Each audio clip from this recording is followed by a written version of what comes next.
despite the great restrictions and difficulties we're all suffering from. We were also blessed with a new granddaughter during the course of this pandemic, and very unusually for us having a new grandchild in England, we haven't seen her yet, although she's now nearly 6 weeks old.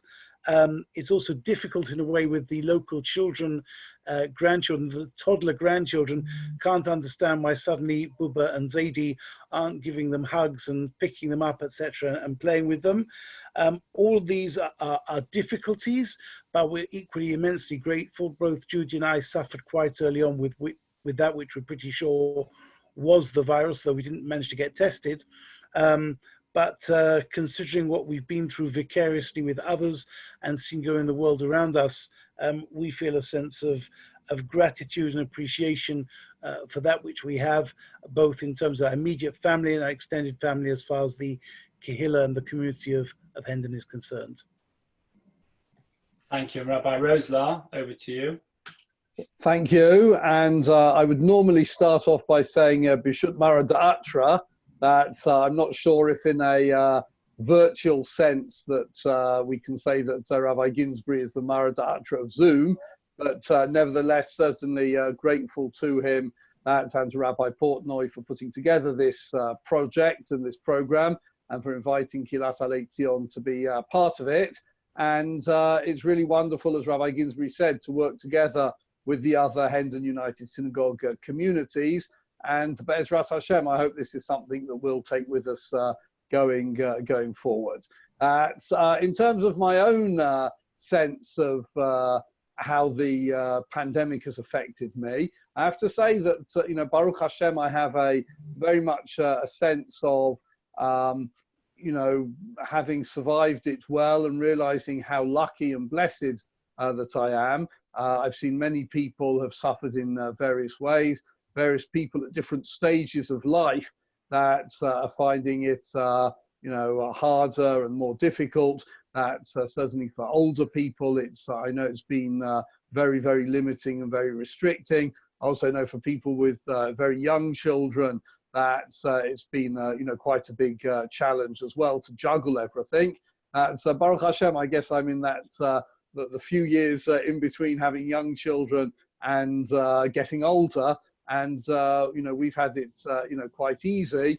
And feel that we've been lucky and grateful to Hakadosh Baruch Hu for that.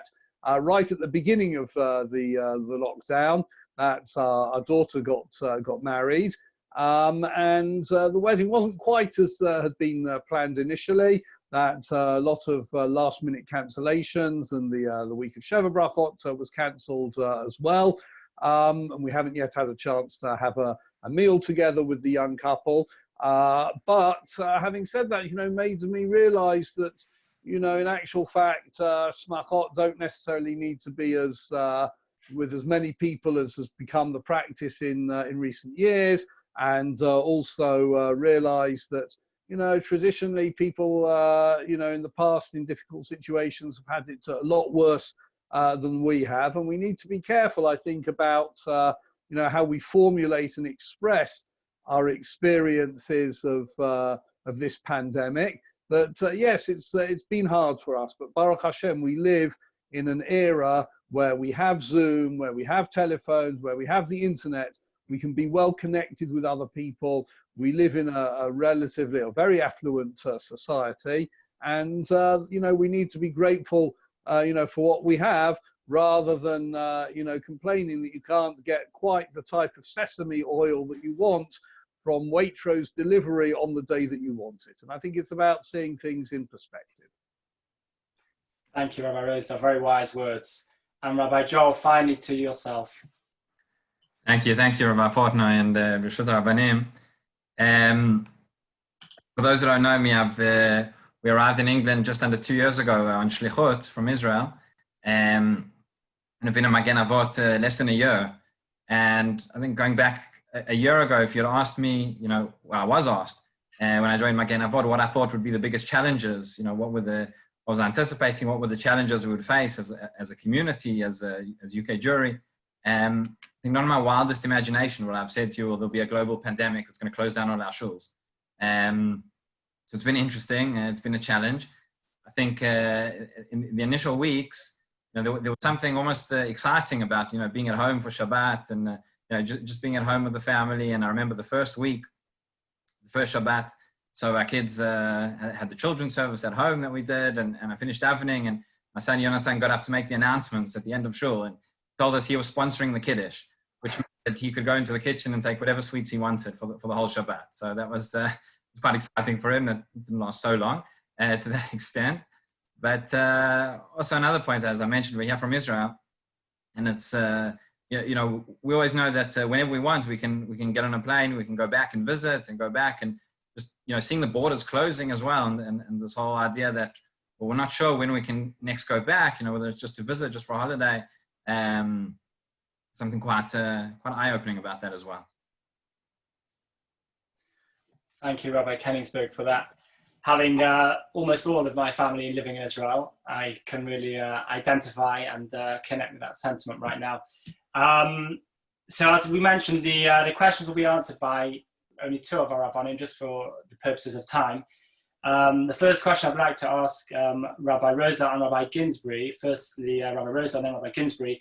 I remember distinctly where I was. It was at a wedding in London, when it was at the point where it wasn't as serious as it is obviously today, but people were really starting to think very hard and discuss at almost every possible opportunity what was going on and what was going to happen. And it was a wedding where I didn't dance at all. Many of the people were wearing gloves. Many of the people seemed to be dancing as though there was nothing to worry about. But it was definitely a real feeling that we were about to enter into a tremendously challenging time. And I remember saying to somebody, will we be davening in shul this Shabbos? And he sort of half laughed off the comment. And of course, that was the first Shabbos that we weren't in shul. So if Rabbi Roselaar, if I can start with you, if you can remember the first time really where this became something that you were seriously thinking about, and as a Rav of a Kehillah, you're never really too far away from the thoughts of your Kehillah and the needs of your Kehillah and what it is that your role as their Rav is. If you can think back to that time and tell us what the priorities were in your mind, and if and when and how they perhaps have changed as the pandemic took on an increasingly more difficult and challenging nature. Rabbi Roselaar. Thank you. I think to a large degree, you've actually summed up what was going through my mind at the outset, this sense of, is it really going to happen? If I sort of think back to two Shabbatot before we closed, so Shabbat Zachor, that there were already some people in shul who weren't shaking hands, but most people were shaking hands, and somebody asked me to sort of say something about, did I think people should shake hands, not shake hands? That Shabbat morning, I said that, I think that those who, shake hands, we should respect them, and those who don't shake hands, we should certainly respect them as well, and nobody should try and shake hands with somebody who's not shaking. But it was all sort of a bit like, are you a shaker or not a shaker? So I remember when I, first interviewed for my position as a rabbi in the United Synagogue some 25, 26 years ago. The big question at the time was, will the rabbi shake hands with women? That was the question. That's 25 years on. The question is, will the rabbi shake hands at all? But it really, took us by surprise. I was watching like everybody else was, what was going on in Israel, what was going on in the United States. I have a friend who's the Rav of a large shul in New York. And I remember when I read that his shul was closing, already, I was absolutely shocked. What, the shuls are closing? This must be really, really severe. But still, it wasn't yet, quite happening, happening to us.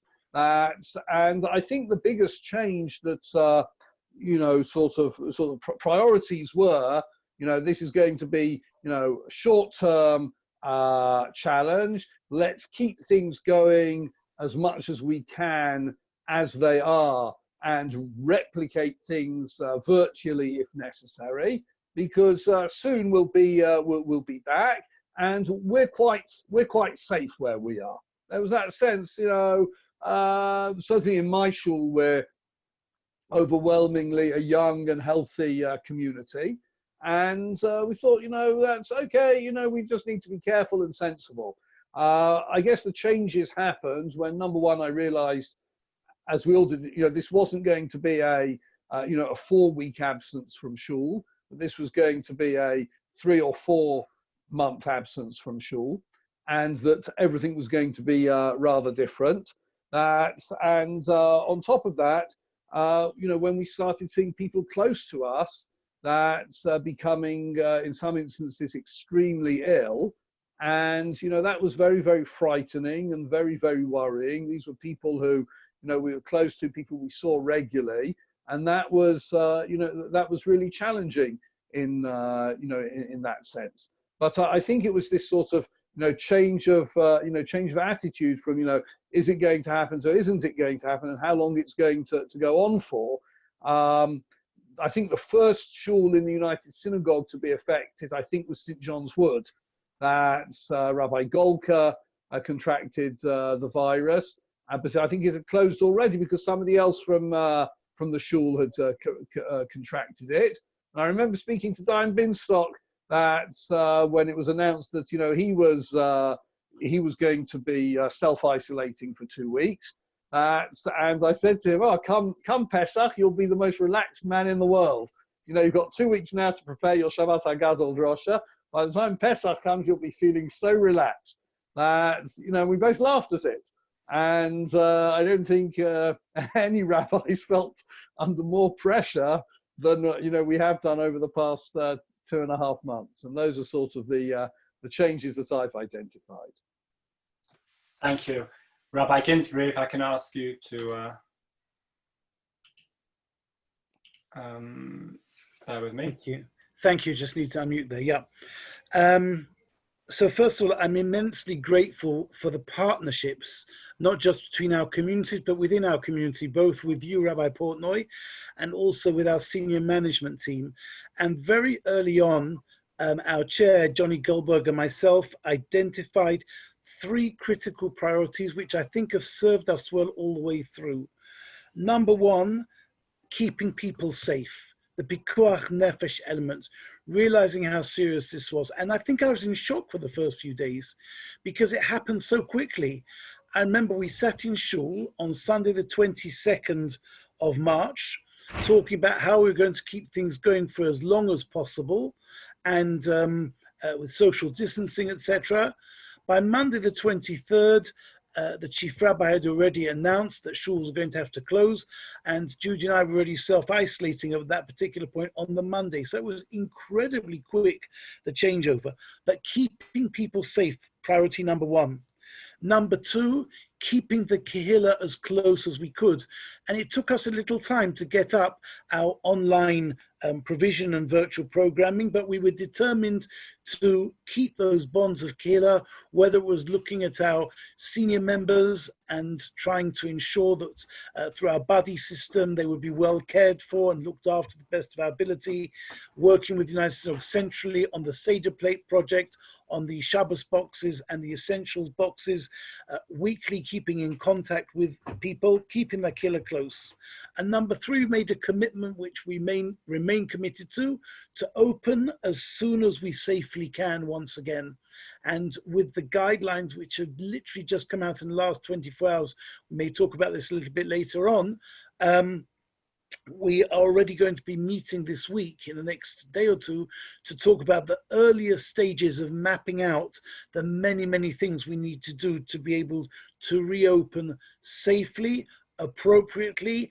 And one thing is, it certainly will not be one step back into the old world. In a more philosophical sense, 2 thoughts struck me. Initially, already on the Motzei Shabbos, I shared this with a few people in shul. There's a beautiful Gemara in Eruvin brought down by Rashi in connection with the Yonah, the dove that brought the leaf to Noach at the end of the flood. Noach had been in isolation for almost a year, and the message that the dove was almost subliminally or certainly non-verbally communicating to Noach was,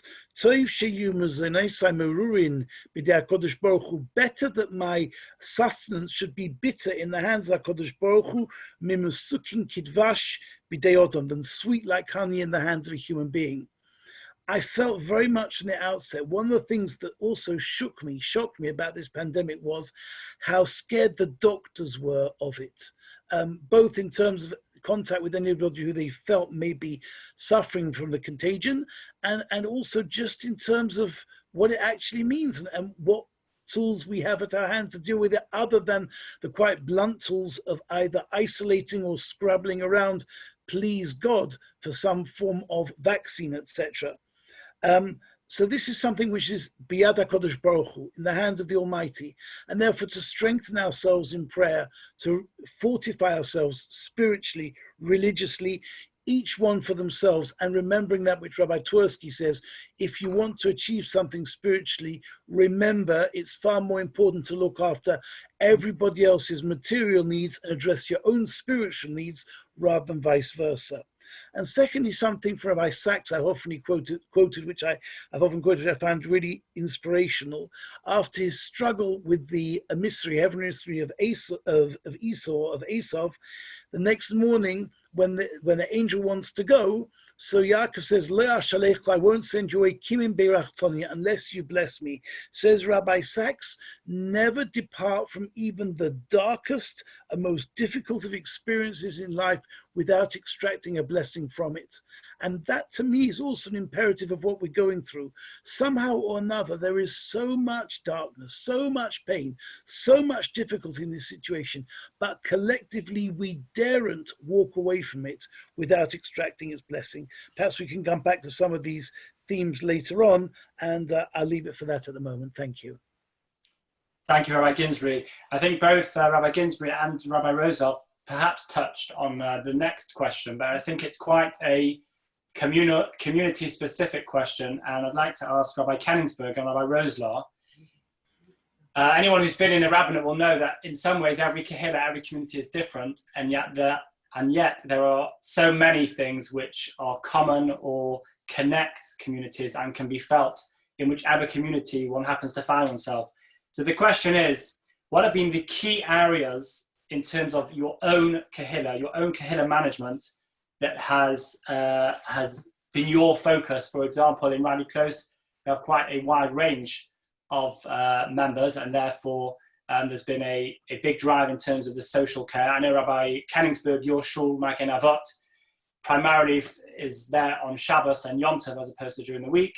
Alei Tzion is a very young kehillah. So I'd like to ask you too, what have been the key specific focuses within your kehillahs during this time? If we can go to Rabbi Kenigsberg first, please. Thank you. So Rabbi Portnoy, I think you touched already on one of the differences between our shul and the other two, in that Magen Avot, generally speaking, we've only had minyanim on Shabbat and on Chagim, so Sunday mornings and Rosh Chodesh, but generally speaking, the busiest day of the week, the focal point, both socially, communally, has been Shabbat. And we're now in a situation where Shabbat, especially with so many things moving online and digital, Shabbat's become the day with the least connection.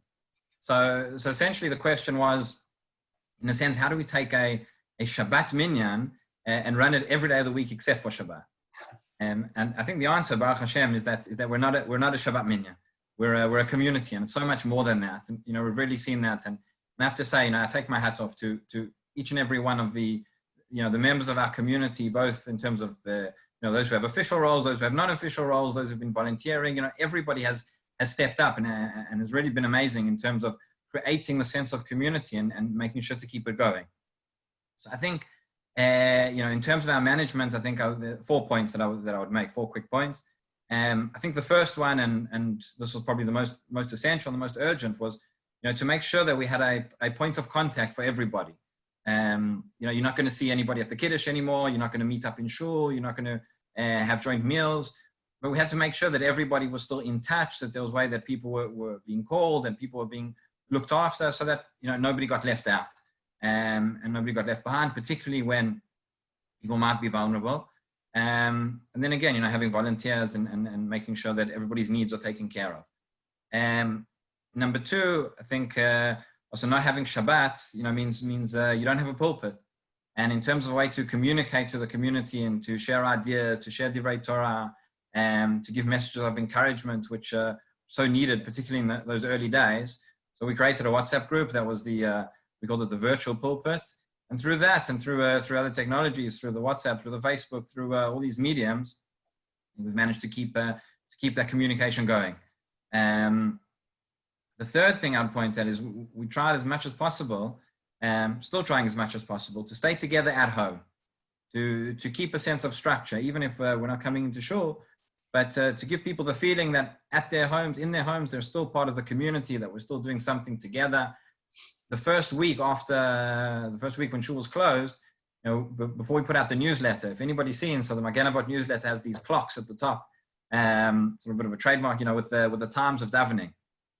And I said, we have to make sure whatever happens, we keep the clocks. We keep the clocks, and some of them have the times of davening, some give, Sof Zman Kriyat Shema, or times we suggest that people daven together at home, just to give people the feeling that structure is continuing. I think we've done that in different ways. The first few weeks we still sent out, announcements for people to make at home, but more recently we've had the Shavuot learning packs, which was a joint venture with all our shuls, where, even if we're apart, still in our own homes, we can foster that sense of being together. And finally, the last thing I would say, just the online programming, which we've tried on the one hand, to retain some of the same, but also, utilize the new. So, for example, in our shul, we have a weekly chabura every Shabbat morning before davening. So we moved that to a Friday morning, different weekly shirim on Zoom, different special events such as this, Yom HaZikaron, Yom Ha'atzmaut, and cooking, quizzes, and museum tours, and that sort of thing. So I think all those things together, as I said, it's certainly not a one-man show or a one-couple show, but it's everybody's chipped in to make sure that the community continues to thrive. Thank you very much, Rabbi Kenigsberg. Rabbi Roselaar, over to you. Thank you. A lot of what Rabbi Kenigsberg said, rings true for my community as well. So I'm not going to repeat, things that he said. But just to add that, number one, I think the most, discovered that the most important thing has been keeping in touch with people. That's, linking up with people, whether it's by a text message or a phone call, that's, or, something of that, they're commenting on something they've posted on Facebook, whatever it is. I think these, have become terribly important. We were so close to so many people from seeing them, regularly in shul, and, whether it's on a daily basis or a weekly basis, and suddenly you're out of touch with these people. And it's so important to stay in touch with them. A particular challenge that I've had actually in that regard is that a lot of our minyanim, perhaps this might be true of Magen Avot and Raleigh Close as well, but we have a lot of our members obviously attending, but we have a lot of people who we call them friends of the shul. I don't know, if they're signed up as friends, but they're certainly friendly people, and they daven regularly with us. They're part of our kehillah, but they're not on any membership list or anything like that. And part of the challenge is to try and stay in touch with them as well. One thing that I did notice early on, and I think it's worth flagging up, is that there was a lot of discussion that's from various quarters, the States and the UK and Israel, about how home is now replacing shul, and we're moving away from the synagogue and planting the mishkan in our own homes, and with our own families, and that's wonderful. But I think we need to be conscious of the fact that there are a lot of people who don't have that family around them, and that's really challenging. And has made it, for those who can sit on a Shabbat and sing the davening with their family, it's beautiful. For those who are at home by themselves for Shabbat and Yom Tov meals, etc., that's much more of a challenge. And we have to, learn, and we have learned to some degree, how to respond appropriately to the needs of those people. Thank you, Rabbi Roselaar, for that. The title of tonight's session was Halachic and Religious Perspectives on COVID-19. And therefore, the next question, appropriately, is, would you share with us a particularly interesting or topical halachic area which you have been asked, either on several occasions or just one occasion, at this particular time? If we can start with Rabbi Ginsbury first, and then we'll go over to Rabbi Roselaar.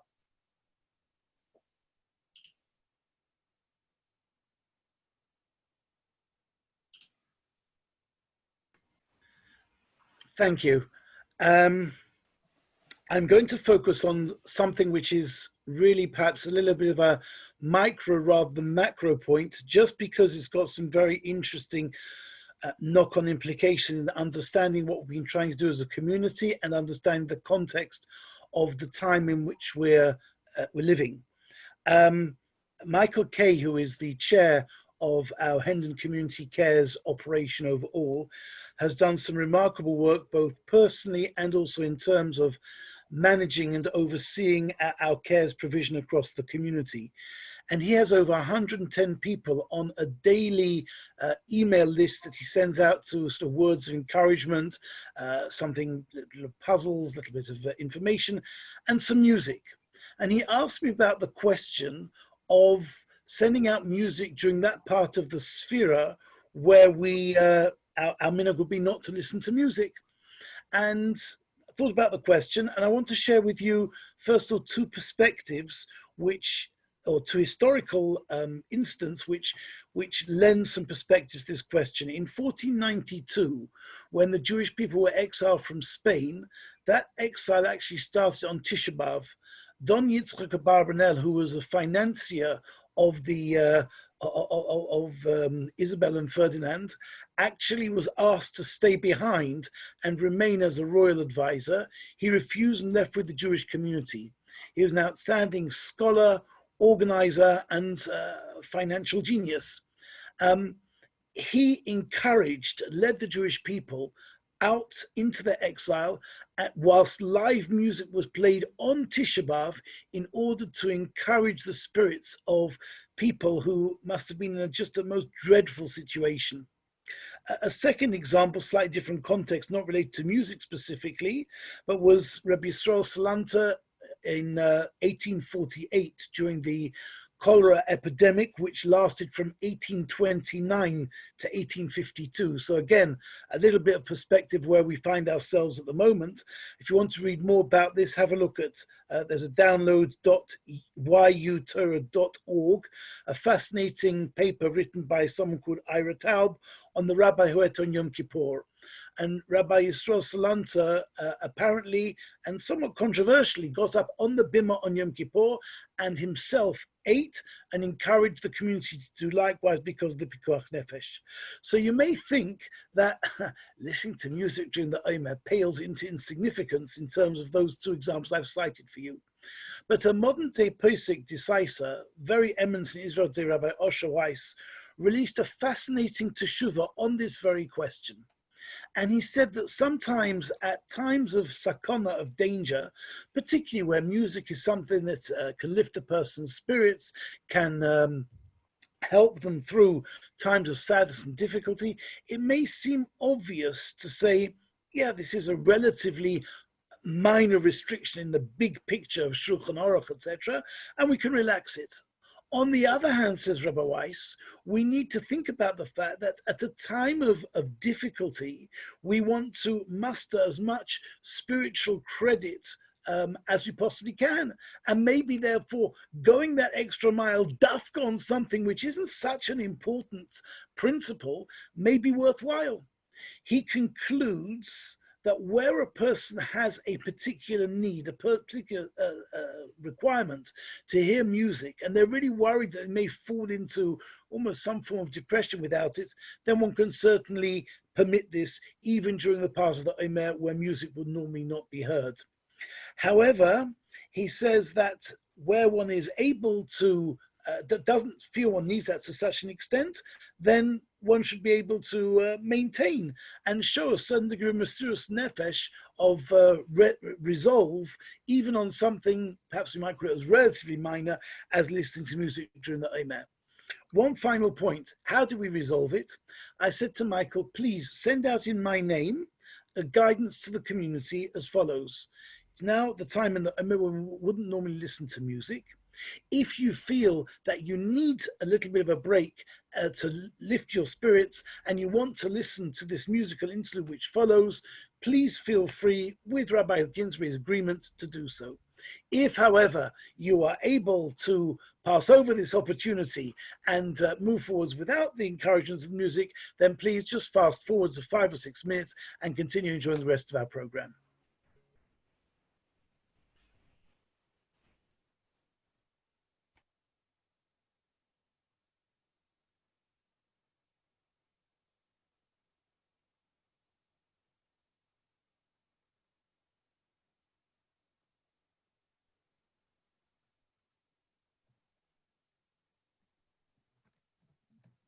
Sorry, I muted myself. I apologize. Rabbi Roselaar, over to you. Your area of halacha, which has been of particular interest at this time. Well, early on in the events, I actually started keeping a list of the funniest shilas that came up. But actually what I want to share this evening is, I think, what was the heaviest halachic issue for me to address. And that was the question of the mikvaot. That women were very worried about using them and wanted guidance about how best to use them. I'm extremely grateful to Rabbi Ginsbury for the leadership that he showed locally with the Hendon mikveh, Hendon Central mikveh, and making sure that the standards, both the halachic standards and also the hygiene and safety standards were, really first class. But I think the most important thing is that people were asking the question: should they miss going to mikveh? They were concerned about the health considerations. There was sometimes a little bit of tension between the husband and the wife about one of them feeling comfortable about it, one of them not feeling comfortable about it. And these were very, very serious issues that needed to be considered. That's what should they regard as being essential.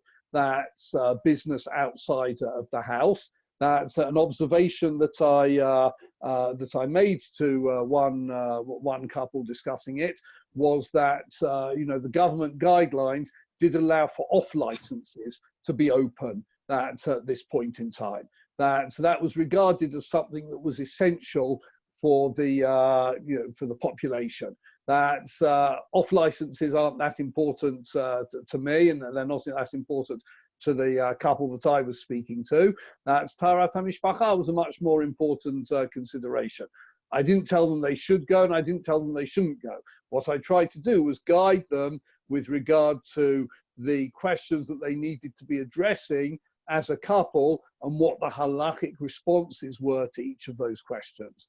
But I think that was the most heavy of all the questions that I got, with the most serious implications. Thank you, Rabbi Roselaar, for that. The next question is probably one of particular importance to all of us, in the sense that at some point over the last few weeks, everybody who has had any time in the day to think would have thought, what is this all about in terms of Jewish philosophy? What does God want from us? Why is Hashem allowing this to happen? It's been termed the Chinese virus, but to blame it on people eating bats and just say, well, it's their fault, is a slightly simplistic way to view such a worldwide pandemic. So the next question really that I'd like to ask Rabbi Kenigsberg and Rabbi Roselaar is, what are your responses from the things that you have seen that can help us try and connect and relate and trying to understand on some level the Jewish approach to what we've all experienced. And thankfully, those of us who are on this Zoom video tonight are probably slightly further removed from those who have been significantly ill with any virus. And maybe we have people on here tonight who have lost people. But if you can just share with us your thoughts on the Jewish approach to what we've all experienced, and indeed many are still experiencing right now. Rabbi Roselaar, over to you. Thank you. I think the most important response has been one of recognizing that HaKadosh Baruch Hu is in charge of the world and that HaKadosh Baruch Hu can save us. I don't think there's any value or even religious integrity in trying to say this has happened because of X or Y.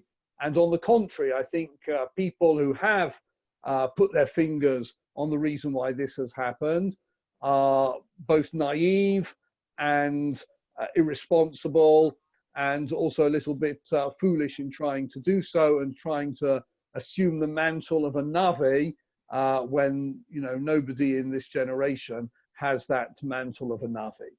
Notwithstanding that, I think it's still appropriate for us to realize that we have to pour out our hearts towards HaKadosh Baruch Hu. It's one of the things that I said to my Kehillah that in the days before the shuls closed down. I said to them that the doctors are saying that they don't know how to deal with this. And when the doctors are saying they don't know how to deal with this, there's only one place we can turn, and that is to HaKadosh Baruch Hu, to give the doctors the skills and to provide, the government the wisdom and the people the seichel to be able to be safe. It's not in any way a criticism of the doctors, but every doctor I spoke to was just at a loss of with regards to what was happening. And we have to realize it's very unmodern to have a notion of a plague and a magefa and this notion of Tanit because it's an Eight Sarah, it's a time of distress for us. But that's how we have to respond to it. That HaKadosh Baruch Hu is minimally asking us to come closer to him. And that, I think, has to be our response at a time when, paradoxically, we feel distant from Hashem. I certainly feel, and felt very intensely at the beginning when we closed the shul, that we're being exiled from the shul. The shul is closing its doors on us. Our tefillot can't be offered there any longer.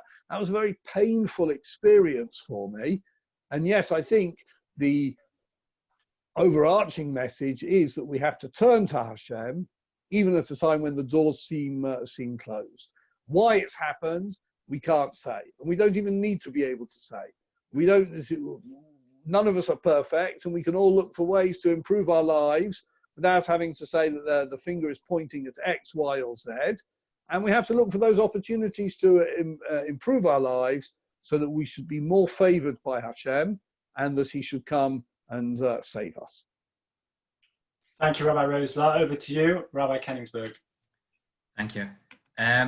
First of all, I would certainly agree with everything that Rabbi Roselaar just said. I think it's a question, it's a very interesting one. It's a very important one because many people have been asking it themselves, but it's one that we certainly have to approach with a lot of humility and maybe even trepidation. I'm not going to try and answer, Rabbi Roselaar said, why this has happened or what HaKadosh Baruch Hu is thinking, because none of us can ever know that.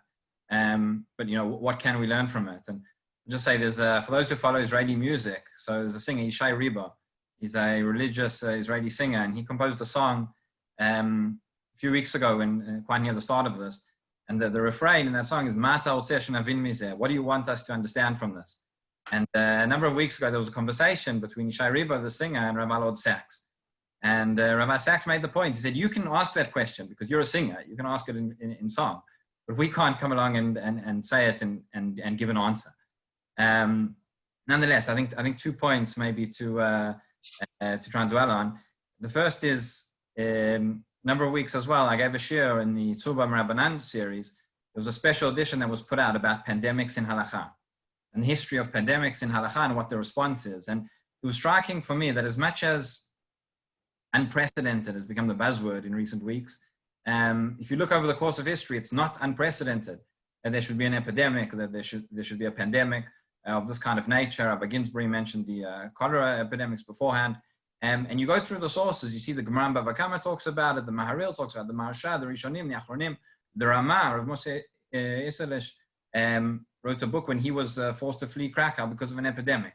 So you see, it's all happened before, in a sense. I think it's remarkable that we have that there in the history, we have it there in the sources, but at the same time, it is unprecedented because none of us have ever lived through anything like this before. And certainly on a global scale, I think there's ever been such a shutdown.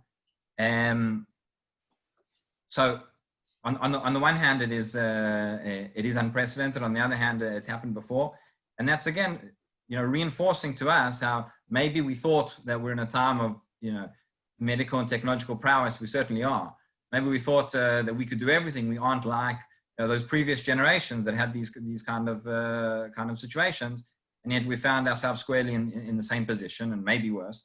I think a lot of the tefillot that we say have suddenly taken on so much more meaning. Bits of tachanun and different passages that we say that we think were written hundreds of years ago don't seem to apply to us.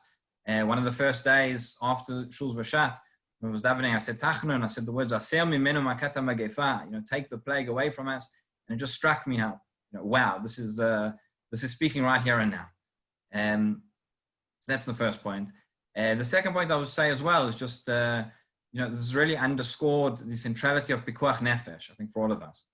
If we went back maybe 6 months, and I was to ask anybody here about pikuach nefesh and how central and how important it is to Torah, everybody would have said, of course, we know that you break Shabbat to save a life. We know that you, if necessary, an individual would eat on Yom Kippur to save a life. As much as that was maybe an individual question, maybe a theoretical question, on a national, on a global level, we've never lived through a period where for months we're all fulfilling this mitzvah of pikuach nefesh. We've closed our shuls, we've cancelled Kriyat Torah, we've cancelled Tefillah B'tzibur. The list goes on and on of all the things that we've stopped doing. But I think the message to take forward, not in a negative sense, not on the things that we've stopped, but if we think just how much we've had to stop, how much we've had to do without. I've davened 250 times in a row without a minyan. Thousands of kaddish that haven't been said, and all these things for the sake of pikuach nefesh, for the sake of saving one life, really speaks to all of us how much potential there is, how much power we all have, how much what can be achieved by each and every single one of us. I think that idea of pikuach nefesh and of the contribution that every nefesh can make is really something for us to take away. Thank you, Rabbi Kenigsberg. I'm sure everybody has found themselves in a whole variety of new situations where they've either been somewhat upset or disappointed with some of the negative aspects that have come away from COVID-19. And yet at the same time, there have been some really beautiful acts of chesed, people caring, sharing, looking out for each other. If I can ask Rabbi Ginsbury first and then Rabbi Kenigsberg perhaps to share with us some of the things that may stand out, because there's so many negatives and so many positives, but particularly the things that have stood out both on the negative side and also on the positive side of this pandemic.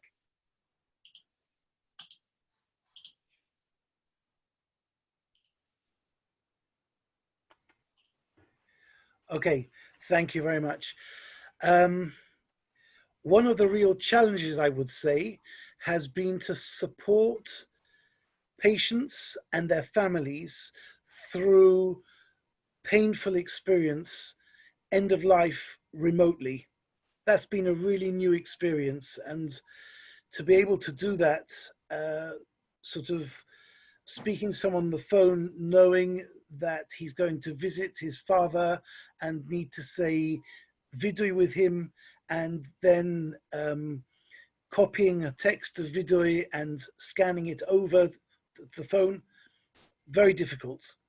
On the other hand, what an incredible age we live in that it's possible simply to do that nowadays. And also, we talk about shielding from the pandemic and we talk about the historical context. One thing that's remarkable is the Spanish influenza of 1918 cost 50 million lives worldwide.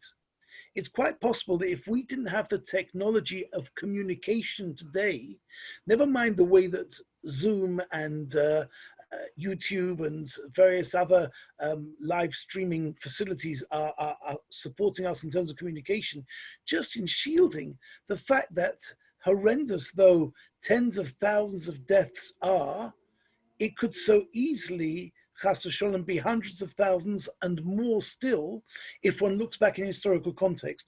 So I think there's a personal response and something positive within the very negative to find. I would say one of the things that's really struck me is how quickly my diary became empty. I was supposed to be in Israel last week for a wedding. Some of us were supposed to be going on a putative trip with the Chief Rabbi to Rome next week, have a diary filled with various different commitments for stone settings, for weddings, for mitzvahs. For mitzvahs we're trying to do remotely online in terms of preparing the boys, hoping that against hope that it may be possible for them not just to have a Zoom virtual mitzvah, but still to gather together something which will be real as the lockdown is relaxed to some extent. So positives and negatives, missing shul, as Rabbi Roselaar and Rabbi Kenigsberg have already referred to. I've been back a few times where work has necessitated too early close. I must tell you, it's such a sad feeling to walk into the building at the moment, and one really feels the words of Yirmiyah, Eicha Yoshva Vadod. I've gone into the base of Medrash once or twice into the shul and said a chapter of Tehillim and just really felt that sense of what we're missing at the moment. The positives in the quieter, slower pace of life, the amount of connection that we've been able to achieve through the virtual world, the way in which we've been able to have perhaps a greater quality and depth to our learning, to our tefillah as individuals. These have all been things. I found that I've done more writing and more communication, both pastorally and also in words of Torah that we've shared together than would otherwise have been the case. Two things I'd say also, the way that the diary has become full in terms of the fact that it's a very different way of operating, but there is still hardly a spare moment in the day.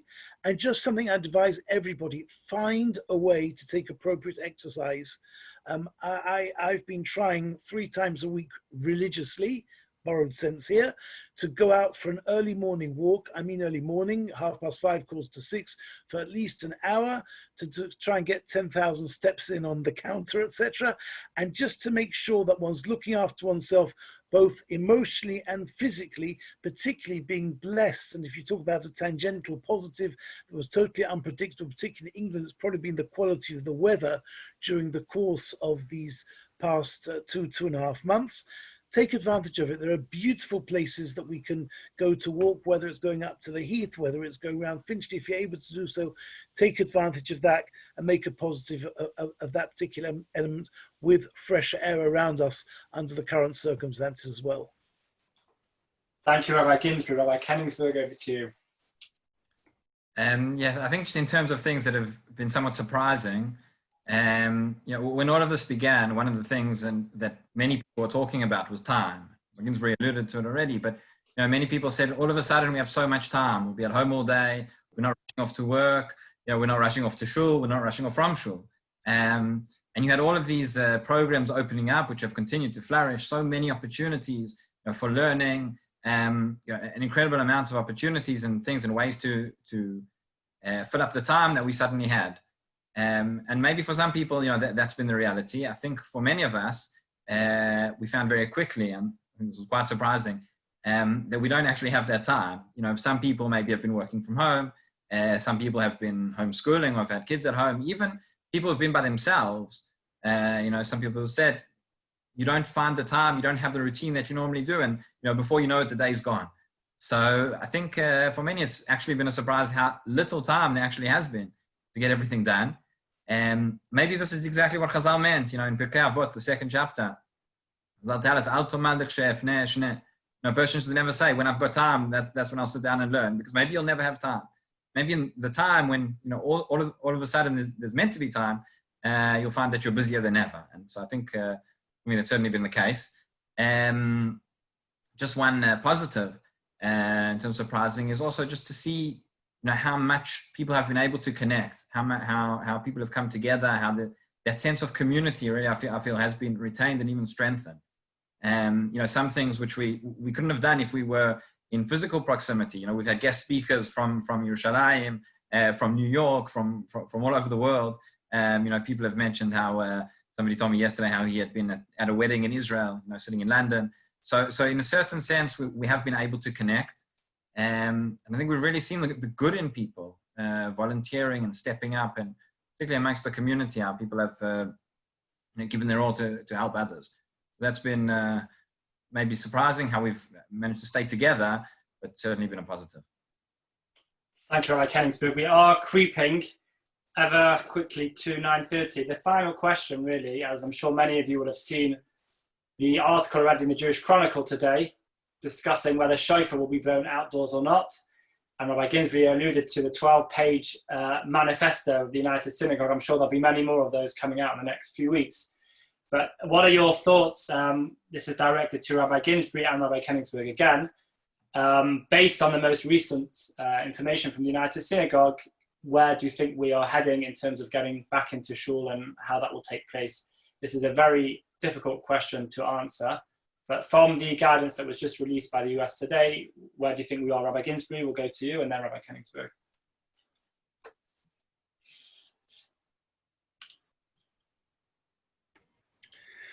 Thank you, Rabbi Portnoy. As you said, this is an 87-point, 12-page document which covers a lot of eventualities and possibilities. There's a huge amount to consider and to work through. I do believe that we will do this to the very best of our ability. I would say that the two emotions are, on the one hand, being excited about the possibility, but equally scared in terms of the huge amount of responsibility and possibility, chas v'sholom, of getting it wrong. I'm absolutely convinced we will get it right with the help of the Almighty. We have a lot of expertise centrally in the United Synagogue, from the leadership of the chief rabbi through its key professionals and those who are working together, Rabbi Nicky Liss, the chair of our rabbinical council, through its trustee body led by President Michael Goldstein. And also, as I said, certainly I believe in Raleigh Close. I'm blessed with amazing lay partners in people like Johnny Goldberg, our chair, Mark Lewis, who is our head of COVID-19 measures, etc., and others as well. The chief rabbi in his 7-point priority said, Pikuach Nefesh number 1. In the first of this series, Professor Peter Sassini raised the question of Tekiyas Shofar Rosh Hashanah and the risk, obviously, of possibly spreading contagion. When it came to Purim, one of the things I think in all our shuls we tried to avoid was the use of klaxons or horns, which air was being blown through them, again because of the concern about spreading contagion. We'll have to work out how to deal with that, whether it's a question of doing some sort of testing of Bali Tekiyah in the days before Rosh Hashanah, making sure they're clear, etc., of any infection. Reopening will be a process. We need to work together. 4 things we need to do. We need to be mutually supportive. Rabbi Kenigsberg referred to this previously about the extent in which we've come together, the sense of support. We need to be constructive. We need to also make sure that we are patient and that we communicate well. We're all committed to doing this with the help of the Almighty and with a lot of hard work and with a lot of determination. We will, please God, get there, and I look forward to embracing the challenges and opportunities it presents to us as enthusiastically, positively, and safely as we possibly can. Thank you, Rabbi Ginsbury. Rabbi Kenigsberg, you have 2 minutes. Go. Okay. So I think if I can take one point that really sticks out, it's the fact that it's going to be gradual. We're in a process and this is going to take time. There's going to be different phases as to how we return and where we return. When shuls are first closed, I imagine the day that we would reopen again, to stand up in front of everybody, to make a shechianu and have a big kiddush to celebrate. I think we all understand now that's not quite going to happen, at least not yet. So it's going to be a process. When we first get back to shul, it's going to look very different to what we're used to. But I think, first of all, a few weeks ago, a few months ago, we probably couldn't have this discussion. We couldn't answer this question. The fact that we're thinking about going back shows just what a different place we're in, Baruch Hashem. And although it's not going to be exactly the same as we were used to initially, maybe there's another opportunity there for us as well.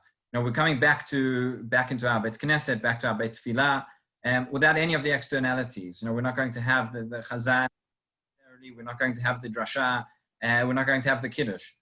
But we have Tfilah, we have a relationship with the Kadosh Baruch Hu, and it's time for us to be able to reflect, to think. We've had time to reflect over the past months. What does that really mean to us? What does Tfilah really mean to each one of us? And we can deepen that. I think we can develop that. Realize how much more powerful it will be when finally we do bring back the Chazan, the Drasha, and the Kiddush all together. Thank you, Rabbi Kenigsberg, for that. Just before we end, if anyone does have, if Rabbi Ginsbury, Rabbi Roselaar, and Rabbi Kenigsberg will give us an extra 5 minutes, if there are any questions and you want to raise your hands, I can unmute you. Any questions? Can't see any questions. Okay. In that case, I just want to thank Rabbi Ginsbury, Rabbi Kenigsberg, and Rabbi Roselaar for their time and giving us all a very inspiring and thought-provoking evening. Thank all of you for joining us, and particularly if you've joined us for the previous 2 sessions as well. I can see some people wanting to cheer and clap. You'll get your opportunity in a minute. We'll unmute everybody. Just to plug 2 events that are upcoming, and I feel slightly cheeky doing this because I'm sure Magen Avot and Eleit Zion also have other events that they probably want to plug. But for those of you who feel like they need cheering up and some entertainment, Ashley Blaker is doing an exclusive show on the 15th of June, of course via Zoom. That's at 8:30 to 9:15 on this Zoom platform. And the following week, on I think it's the Tuesday night, Rabbi Stephen Weil, who is the Vice President of the Orthodox Union in America, is going to be interviewed by David Haranoff. Rabbi Weil is a fascinating personality, is very much behind what the OU has become today, and tremendous historical knowledge. Great person to listen to if you have the opportunity. That's on the 23rd of June. Wishing everybody a great week ahead. I'm now going to unmute everybody, if that's possible. And everyone can... how do you unmute everybody on this new Zoom upgrade? I think you'll all have to unmute yourselves. Let's do that. And thanks again so much to Rabbi Kenigsberg, Rabbi Roselaar, and Rabbi Ginsbury. And thank you all. Have a good night.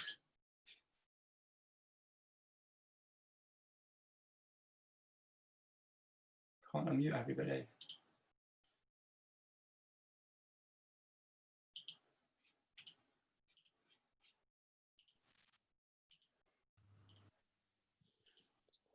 Kol hakavod, very well hosted, an excellent panel. Thank you. Thank you very much. It was a very thoughtful evening. Thank you. Kol hakavod, very informative, very inspiring. Thank you. Thank you very much, everyone. Thank you.